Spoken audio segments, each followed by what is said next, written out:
Pakistan and England played out a dull draw in Southampton, leaving us praying for a Michael Schumacher to emerge in cricket.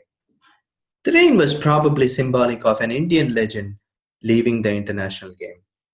All this and much more in our latest episode of Flash Cricks podcast, How's Stat?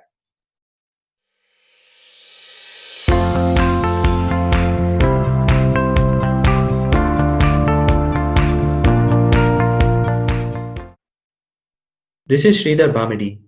And I'm Chris Hinz. Welcome to our latest episode of How's Stat, your window to the world of cricket.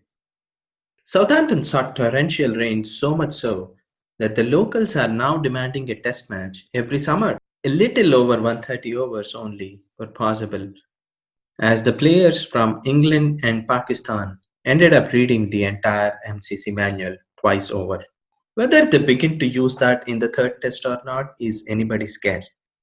But Chris and his fellow commentators covering the second test had a vexed time. Am I right, Chris?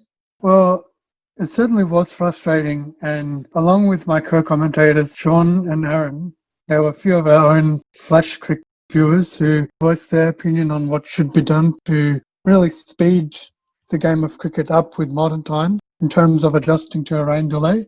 And some of them have said some obvious solutions like readjust the break times which we have to more logically suit the rain delay. So if it's currently raining at 11 o'clock and you have lunch break scheduled for 11:30, take the lunch break early at 11 o'clock, and then when it's not raining at 11:30, take the field of play then, rather than waiting for the rain to stop, coming on for 5 minutes at 20 past, and then going back for a rain scheduled lunch break. So if we have clear sky, just play on at that time. Other than asking them to play with the umbrellas on, I guess the solutions that were discussed covered almost everything. That leaves us all with the pertinent question: is common sense lacking in today's cricket administrators, especially the umpires and the match referees? Can they not take a decision in real time based on what the situation demands? Something like, say, we lost a lot of overs on day one because of rain and bad light. Can we not start day two half an hour early or maybe 1 hour early and take care of the overs lost?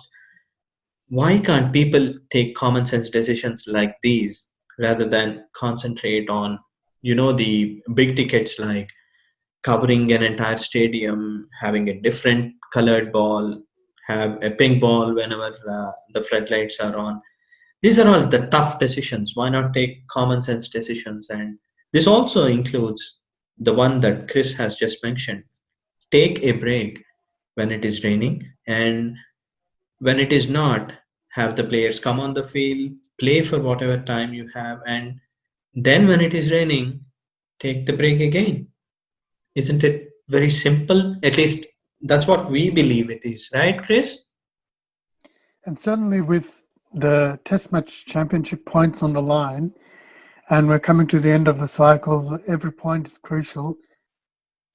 In this situation, the majority of the time, the draw is not going to favour either team. So if the two teams have the chance to be out there and it's 10:30 and it's time for the scheduled lunch break, they're not going to probably be complaining to the umpires and saying, give us our lunch break at 10:30 as scheduled. If they have the chance to keep playing and they've already had lunch while the rain was around, you would suggest that most likely they would be more than happy to play on. So even the players and the officials would be okay with it if that was directed to them, that they have that flexibility from the top. Indeed, I seriously cannot understand what's stopping the cricket officials from being a bit more mature and a bit more pragmatic and give the viewers what they deserve. But keeping these aside, there was a cricket match played, and what we saw was not something that Pakistan fans would like to revisit. The top order struggles continue to be a thing, and we heard that even Shahid Afridi was contemplating coming back from his retirement. Of course, after getting his age back to 16 years. Jokes apart, The likes of Shan Masood, Asad Shafiq, and Abid Ali continue to frustrate with their inconsistent performances. Not something that is unusual for a Pakistani fan. A very weak top order, reliant only on specific individual performances, and the bowlers carrying them a bit more than what they should. So, if they want to have any hopes of winning some points out of this series, they should be looking at the top order with the bat. Shan Masood, Abid Ali, Mohammad Rizwan, even Asad Shafiq, they're all doing well in patches. There's no consistency from them, and this is robbing them of some runs that can help the Pakistan bowlers. Give them 350 runs in the first innings, and probably they'll wreak havoc in the England top order, isn't it? Well, just some stats there on that inconsistency which you mentioned. In the first test, in the first innings, only three scorers reached double figures, and in the second innings, no one got over 35. But embarrassingly, as you said, they're a lot more reliant on that bottom order than they should be. The top scorer in that second innings in the first test was Yazir Shah, who is your specialist spinner, not an all-rounder, just a specialist spinner. And then, as you mentioned again, in the second test, the only scores we had of note were Rizwan and Abid Ali, who are both very new to the team. And it's really robbing them of, as you say, the 300, 350 scores where the highly skilled young bowling attack can come to the fore. That puts a lot of pressure on a certain Babar Azam, who is probably on his way to becoming one of the greatest batsmen in Pakistan Test history.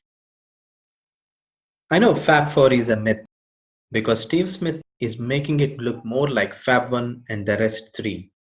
But for a moment, if you look at it as a club, has Joe Root lost his way and is he wandering in the dark? Is there a case of extending this Fab 4 to Fab 5 or even have Babar Azam replace Joe Root? Because as I see it, Root has been struggling for consistency and struggling for runs. So has Babar Azam edged him out of the Fab 4?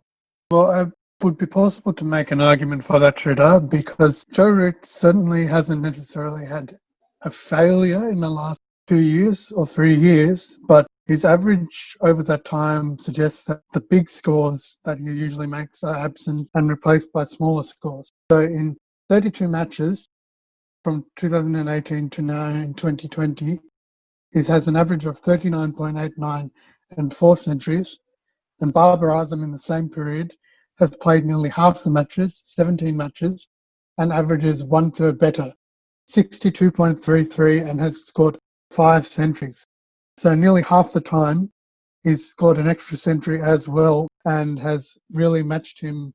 In 2 years, the same period that Joe Root played 32 matches, Babar Azam played nearly half, 17 matches, and as compared with an average of 39.89, Babar Azam is averaging one-third better with 62.33, and he's hit one extra century with 5 centuries as opposed to 4 centuries. On a positive note of things, don't you think Root no longer will be criticized for not converting his 50s into hundreds? After all, he's not even making 50s. If Babar Azam plays that one knock, which has eluded him in the series, one big knock, probably a big 100 or even a 200, then England will be in serious trouble in the third test. Keeping all this aside, there's a big announcement that came out of India as this test match was meandering towards a rainy draw, and that was from MS Dhoni. Going by his usual casual style, Dhoni let it out that he's no longer going to play international cricket.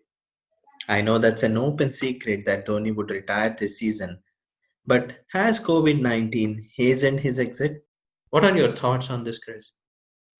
I think certainly it's more than likely, and it was definitely in his plans to participate in this year's scheduled World T20.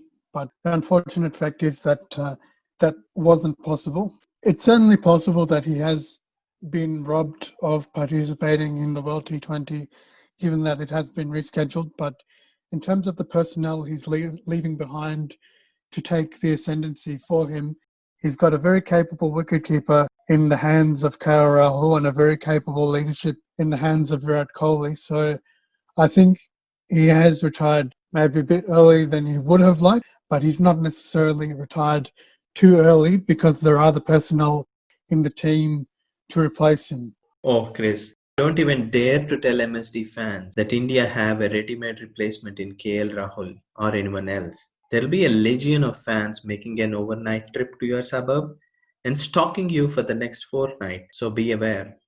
I do have some stats for you. What an imprint he left on the Indian side as a captain and as a batsman. He has a highest score of 183. As a captain, he has one of India's most successful test captains and has been the mentor to Virat Kohli, who's since become a successful Indian captain, with Dhoni producing 27 test wins. He has a one-day international average above 50, which is remarkable for a wicketkeeper. And that's even more remarkable when you consider he's only had one century in the last 3 years, 444 one-day international dismissals, and he has 123 stumpings, not to mention, as I said, his leadership as a captain and a batsman, which made him, I'm sure, as you'll remember, Sridhar, as a big Indian fan, one of the all-time great finishers in a chasing inning. Oh, he is so brilliant with that, isn't he? He makes sure that the game goes till the end, till the last over, calculates it like a surgeon, performs the surgery at the right time, and comes out with flying colors. That's almost like a Dhoni trademark, isn't it? And cool has become his middle name. He rarely loses his level head, and that makes Dhoni very, very special. All this aside, Dhoni is a DRS specialist. I know Billy Doctor would disagree and say that he is a DRS specialist. Dhoni takes a quick decision whether to go upstairs for a DRS review or not. So much so that Indian fans call it a Dhoni review system. So Virat Kohli is going to do without that for the near future. I have my own doubts on whether KL Rahul will have the same impact as Dhoni in terms of leadership, especially with DRS as well as with guiding the spinners. Because if you look at Dhoni, he's been instrumental in getting Kuldeep Yadav and Yajwendra Chahal to the fore. And most of the wickets that they have taken, they owe it to Dhoni because more often than not, he plots a dismissal. He tells Yajwendra Chahal and Kuldeep Yadav when to slow the ball in the air, when to push it through down the leg side. He keeps saying this guy is itching to come down the track, so fire it towards the offside or fire it down the leg side. India is going to certainly miss all these tricks that Dhoni has developed over a period of time. And Dhoni may not be a great batsman, he may not be a great keeper, and he might not even be a great captain. But Dhoni as an overall package is absolutely phenomenal. What he has done over the years is nothing short of what Sachin Tendulkar has done to Indian cricket. It's a very fitting tribute, Sridhar. He certainly did mean a lot to Indian cricket and Indian fans. Indeed. Let's hope the Indian fans can wash some of these sorrows away in the upcoming. This edition of IPL is going to be played in the UAE, and the 53-day tournament promises to be one of the most watched IPL of all seasons. Brace yourselves to watch a lot of masks, a lot of social distancing, and fist bumps rather than high fives. However, there won't be any shortage of excitement on the field. Be sure you follow our updates on Twitter to know the schedule and then follow our live coverage. So that leaves us with some excitement coming up, and we promise you that our next episode on IPL is going to be a cracker because we are going to fill it with a lot of stats and make sure that you have your plate ready when you are going to witness the start of the IPL. And Sridhar, there's also one other thing to look forward to in the meantime. Even before we reach the excitement that is the IPL, we have 4 practice 2020 matches and then some one-day international action as well. So 3 2020 matches that they'll participate in.